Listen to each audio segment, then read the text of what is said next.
Buenos días, es un placer estar aquí con ustedes. Me gustaría que esto, más que una conferencia, sea una interacción entre todos los que estamos aquí participando. En primer lugar, me gustaría saber qué opinión tiene alguna de ustedes respecto del video que acabamos de ver. Pues no sé, yo creo que pues las mujeres sí tienen otra forma de pensar que los hombres, entonces no solo verían por los hombres, sino más bien también por las mujeres, y pues yo creo que por eso es bueno que formen parte del voto y que puedan ser electas. Muy bien. Indudablemente es un tema que a muchos de ustedes o de nosotros nos pudiera resultar algo extraño, porque aparentemente las mujeres ahorita tenemos una actividad fuerte, tanto en la vida familiar como en la vida política, económica del país. Sin embargo, como pudimos apreciar en el video, esto ha sido producto de muchas luchas de mujeres que un día se plantaron la idea de que nacemos libres al igual que los hombres y por lo tanto tenemos los mismos derechos que ellos. Ahorita les digo, a nosotros nos parece que es algo que no tiene mucho sentido, sin embargo lo tiene y tenemos que festejar a estas mujeres que lucharon, pero no solo a las mujeres, sino a los hombres también, que tuvieron un acompañamiento contundente y que también aportaron ideas a esta conquista que se ha generado. Entonces vamos a iniciar. Me gustaría que si hay dudas, si hay alguna observación, en el momento podamos ir interactuando. ¿Están de acuerdo todos? ¿Sí? Bueno, muy bien. Entonces vamos a hablar de la participación de la mujer en la vida política. Vamos a hablar de género. ¿Por qué vamos a hablar de género? Porque estamos festejando el 62 aniversario de que la mujer pudo por primera ocasión votar para unas elecciones federales. ¿Qué antecedentes tenemos respecto del rol que por su propia naturaleza ha llevado a cabo la mujer a lo largo de la historia? Miren, la discriminación o segregación de la mujer eran conductas toleradas e incluso hasta vistas como algo normal y algo cotidiano, lo que ahorita en esta época aparentemente la mayoría pues ya no lo consideramos de esta manera.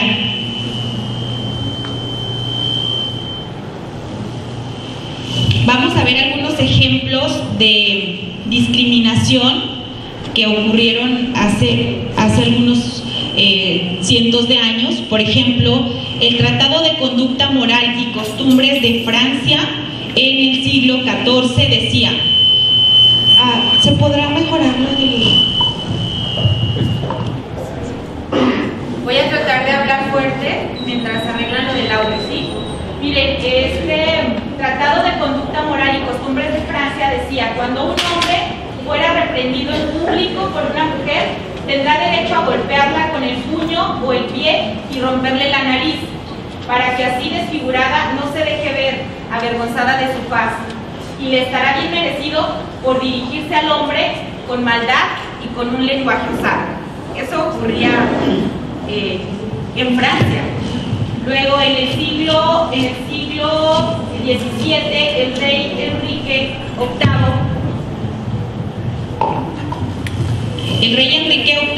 VIII señalaba que los niños, los idiotas, los lunáticos y las mujeres no pueden y no tienen la capacidad para efectuar negocios.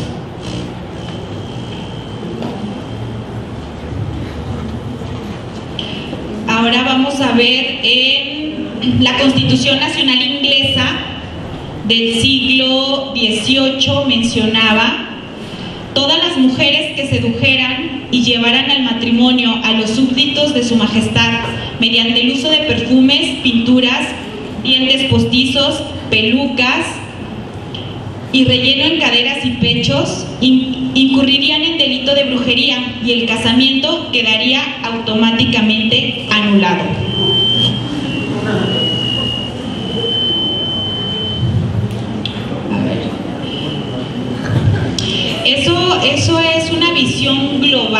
De lo que se tenía considerado, cómo se veía a las mujeres. Ahora, vamos a hablar de casa. Algunas legislaciones mexicanas también que dentro de sus preceptos contenían algunos adjetivos que podríamos decir que también discriminaban a las mujeres. Vamos a hablar del Código Civil Federal de 1928, aquí en México. El artículo 163 señalaba: la mujer debe vivir al lado de su marido. Estará a cargo de la mujer la dirección y el cuidado de los trabajos del hogar. Aparentemente eso continúa. El artículo 169. La mujer podrá desempeñar un empleo, ejercer una profesión, industria, oficio o comercio cuando ello no perjudique a la misión que le impone el artículo anterior. Esto quiere decir, las mujeres podían ejercer un empleo o un oficio siempre y cuando no desatendieran en la dirección y el cuidado del hogar, porque si lo desatendían, entonces se les iba a prohibir trabajar. El artículo 170.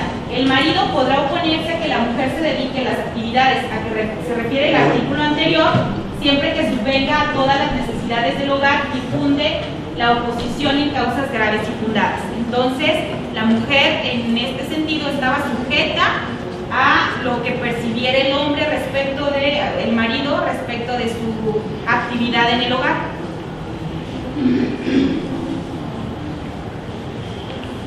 El Código de Comercio, se reformó en 1954, pero señalaba: la mujer casada mayor de 18 años que tenga para ello autorización expresa de su marido y además debe de estar dada en una escritura pública, podrá ejercer el comercio.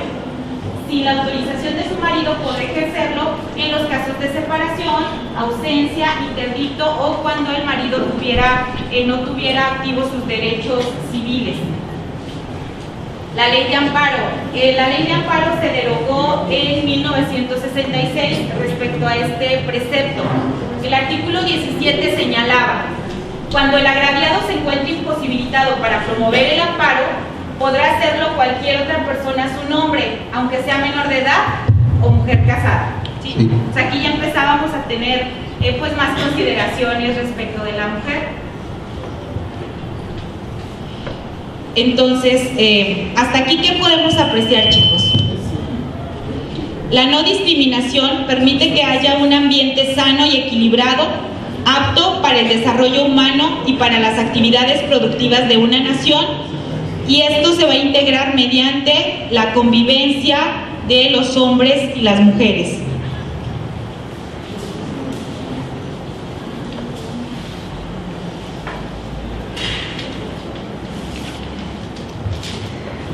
¿Hasta aquí qué opinión tienen?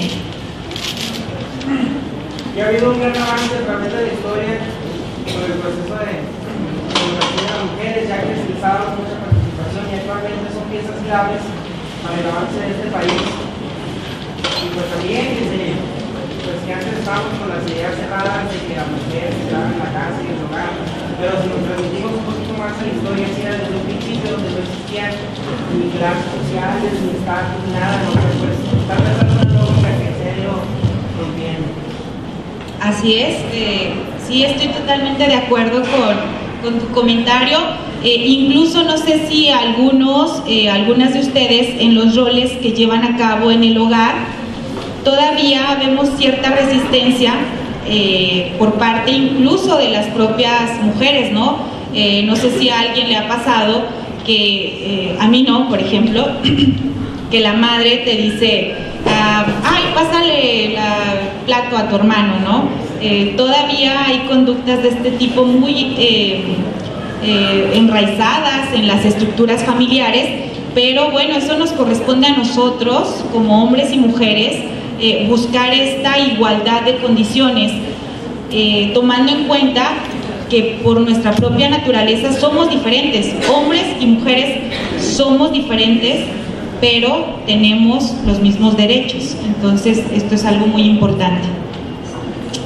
Hasta aquí vamos a ver que ahora el voto el voto de la mujer. Como ya vimos en el video, los antecedentes remotos acerca de la primera ocasión donde una mujer pudo emitir su voto, pues se dio en Yucatán en 1923. Esto fue únicamente a nivel municipal, no podía ser, no fue ni siquiera a nivel estatal. El voto se constreñía a elegir a miembros de ayuntamiento, no hacía al gobernador ni al Congreso del Estado.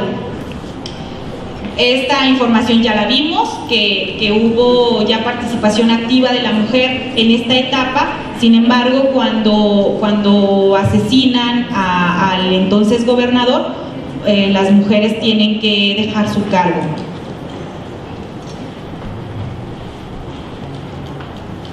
En San Luis Potosí, como también ya pudimos apreciar, fue en 1924. Las mujeres obtienen el derecho a participar en las elecciones municipales y el año siguiente en las elecciones estatales, es decir, en 1925, pero perdieron el derecho en 1926. En 1925 también surgió ya el derecho, se reconoce el derecho de voto de la mujer en el estado de Chiapas. A nivel federal hubo el primer intento en 1937. Este se dio cuando estaba como presidente de la República Lázaro Cárdenas. Él envía una iniciativa ante el Congreso de la Unión para reformar el artículo 34 constitucional. En este artículo ya se preveía que las mujeres pudieran ejercer el voto. Sin embargo, la iniciativa de ley que él propone de este artículo 34 fue aprobada por el Congreso. Se envió también a los estados para que lo aprobaran a su vez. Sin embargo, esa etapa, la etapa del cómputo y declaratoria para la vigencia nunca se llevó a cabo porque el Partido Nacional Revolucionario argumentaba que el voto de las mujeres podría ser influenciado por los curas. Imagínense, esto ocurrió en 1937 y creo que todavía hay algunas personas que pudieran pensar de esta manera. Este fue el primer intento. Ahora vamos a ver cuál fue el primer gran avance. Este se dio cuando estaba como presidente de la República Miguel Alemán. Fue el 17 de febrero de 1947 que se publica en el Diario Oficial de la Federación la reforma al artículo 115 constitucional. El 115 constitucional habla acerca de la estructura, composición del municipio. Aquí se le otorga el derecho a la mujer para votar, pero únicamente pues en las elecciones municipales. En una de las primeras jornadas electorales en Chiapas, a finales de ese mismo año, la mujer mexicana emite por primera ocasión su voto. Aquí podríamos señalar que termina una lucha, ¿no? Termina la lucha de la mujer por querer votar, porque se le otorgue y se le reconozca este derecho fundamental. Sin embargo, aquí apenas comienza la siguiente. El 17 de octubre, como ya vimos también en el video, de 1953, aparece en el Diario Oficial de la Federación un decreto mediante el cual se le otorga ya por fin el derecho a la mujer para que vote en las elecciones federales. Y el 3 de julio de 1955 acuden por primera vez a emitir su voto. Eso ocurría en México, pero es importante también que tomemos en cuenta qué ocurría en el resto del mundo, porque esta situación no era un caso particular en nuestro país, sino que lamentablemente estaba generalizado. Sin embargo, nosotros llegamos ya pues un poco tarde al reconocimiento de la mujer como actora fundamental en el desarrollo de un país. Por ejemplo, en Australia fue en 1912 cuando se le otorga el derecho a votar a las mujeres. Aquí vimos que es en 1953, pues fíjense, ahí es en 1912. pero solamente las mujeres blancas, ya que las mujeres y los hombres aborígenes no pudieron votar sino hasta 1962. Había una cuestión también de discriminación, no solamente por cuestiones de género, sino ya implicaba otros temas. En Canadá, en 1917, sin embargo, también a los nativos y hombres y mujeres fue hasta el 60. En Estados Unidos en 1920, en Suiza en 1971.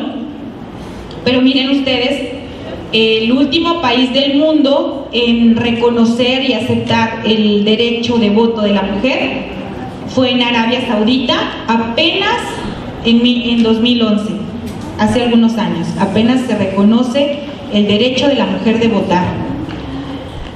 Sin embargo, este derecho se va a ejercer hasta 2015.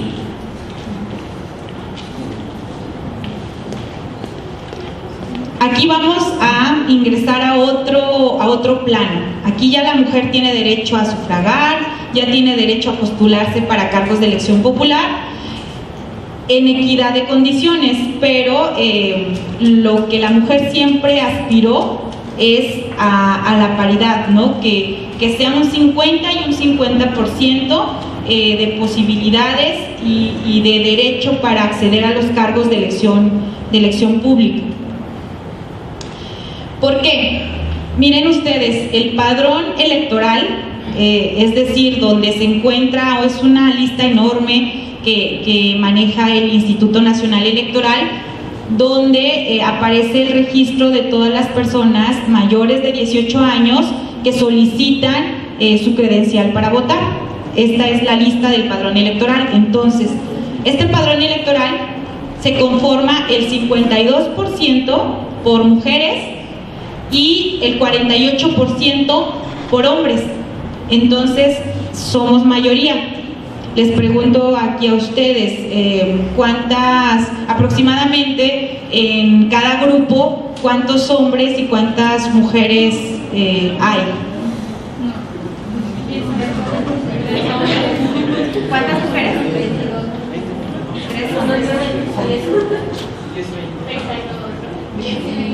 Bueno, y yo creo que ha sido también un avance, ¿no? Seguramente hace algunos años eran menos hombres los que estaban aquí, ¿no? Entonces ahí vamos caminando hacia la paridad de manera invertida también.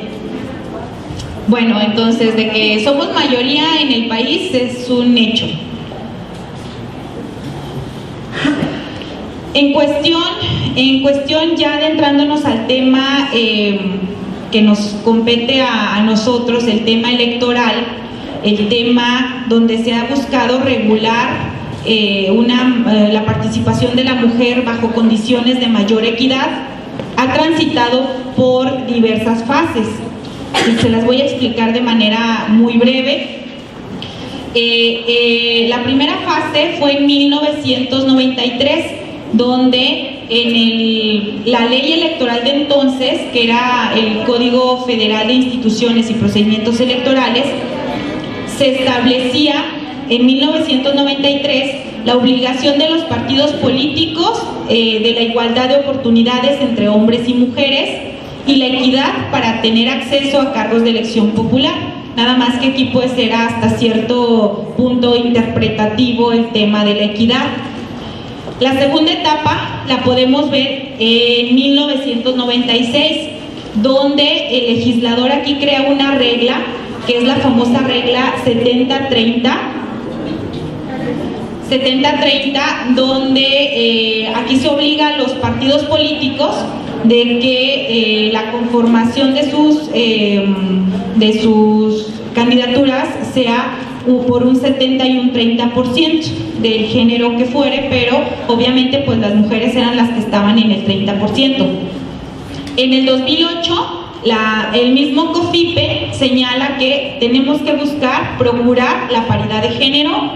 En 2014 tenemos las reglas ya por fin 50-50, se reforma el artículo 41 de la Constitución Federal y aquí se impregna ya esta obligación para los partidos políticos de la regla del 50%, 50 y 50. Miren de manera muy general la gráfica. Esta es la evolución de la presencia femenina en la Cámara de Diputados. Aquí tenemos en 1976, esta era la participación de las mujeres y esta la de los hombres. En el 93 aumenta, este es en el 2003 y por fin en el 2014 ya casi alcanzamos. Todavía nos falta un poco, pero ya va empujando más la presencia femenina.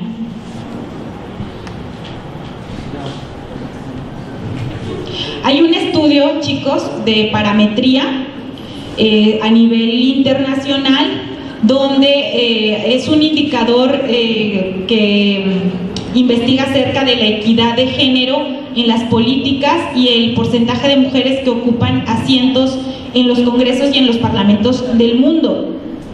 A octubre del 2011, las mujeres ocupaban el 19.4% de los asientos del parlamento, es decir, 8 de cada 10 parlamentarios eran hombres, 2 mujeres. Aquí es un ejemplo de cómo se encuentra la situación actual a nivel mundial respecto de la participación de la mujer. Miren, en Europa, la cámara alta, por ejemplo, es el 20.3%, cámara baja 22%. Si lo comparamos con América, no estamos tan distantes, tenemos un 22.1%. África el 19%, quien está, como ya lo vimos, que se les acaba de otorgar el derecho al voto en 2011, pues son países árabes. Entonces los países árabes tienen apenas un 7% de la representación de la mujer. Aquí hay una diferencia que marca muy bien parametría y es con los países, con el continente europeo, pero con los países nórdicos. Esta dice que el organismo hace una diferencia, ya que en Dinamarca, Finlandia, Islandia, Noruega y Suecia las mujeres ocupan en promedio el 42.3% de las curules o escaños de cada nación. Entonces son países donde se observa en mayor medida la equidad o la paridad de género. Quiero que ubiquemos muy bien el tema de parametría, ¿sí? Los países donde hay una mayor intervención de las mujeres, vamos a dejarlo por un lado. Ahora quiero que chequen, este es un estudio que hace otro organismo internacional que es Transparencia Internacional, sobre el índice de percepción de la corrupción. Lo hace en 175 países.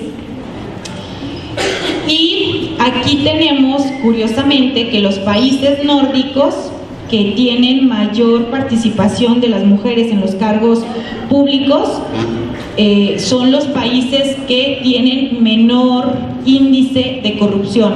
Estos son los que tienen menor índice. Dinamarca, Nueva Zelanda, Finlandia son los países que se ven en color amarillo, los que tienen menor índice de corrupción. Los países que tienen mayor índice de corrupción son los países que están en color rojo fuerte: Somalia, Irak, Afganistán. De América, Venezuela.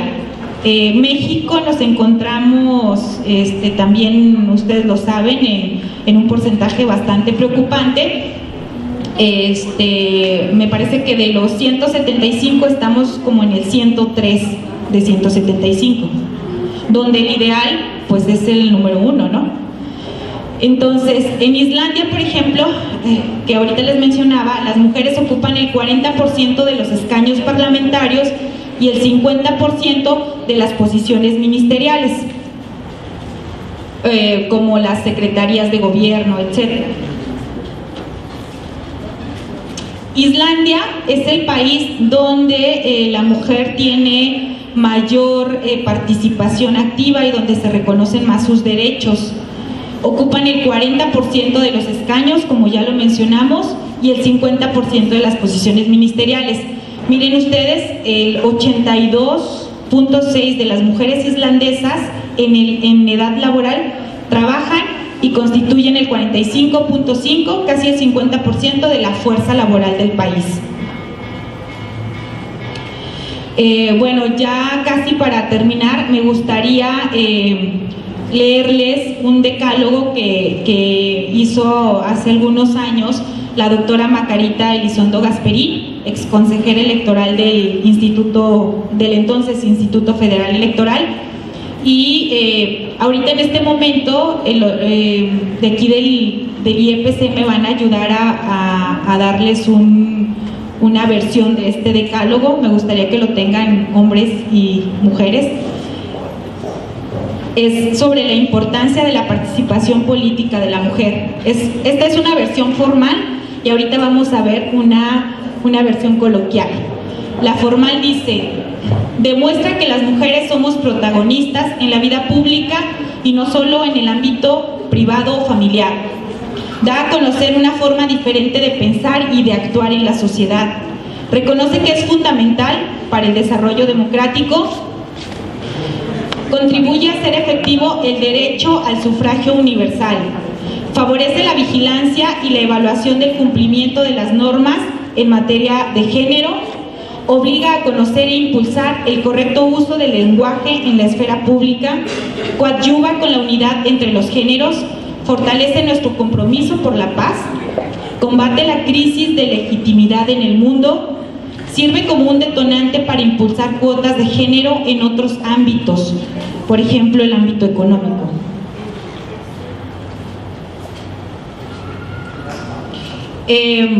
La versión coloquial viene atrás de la versión que les estamos dando. Es algo muy similar a lo que acabamos de mencionar en la versión formal.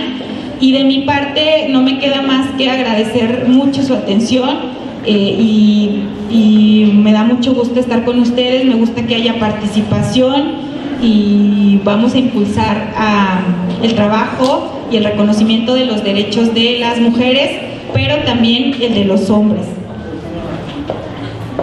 Finalmente, esto es otra frase que le robo a la doctora Macarita, que dice: cuando un hombre toma en sus manos la estafeta de reconocer la liberación de la mujer y la igualdad de derechos entre ambos, la línea de arranque para una mujer está a la mitad del camino, porque el horizonte se aprecia con menos obstáculos a vencer. Lo demás ya es por cuenta propia de cada una. Muchas gracias.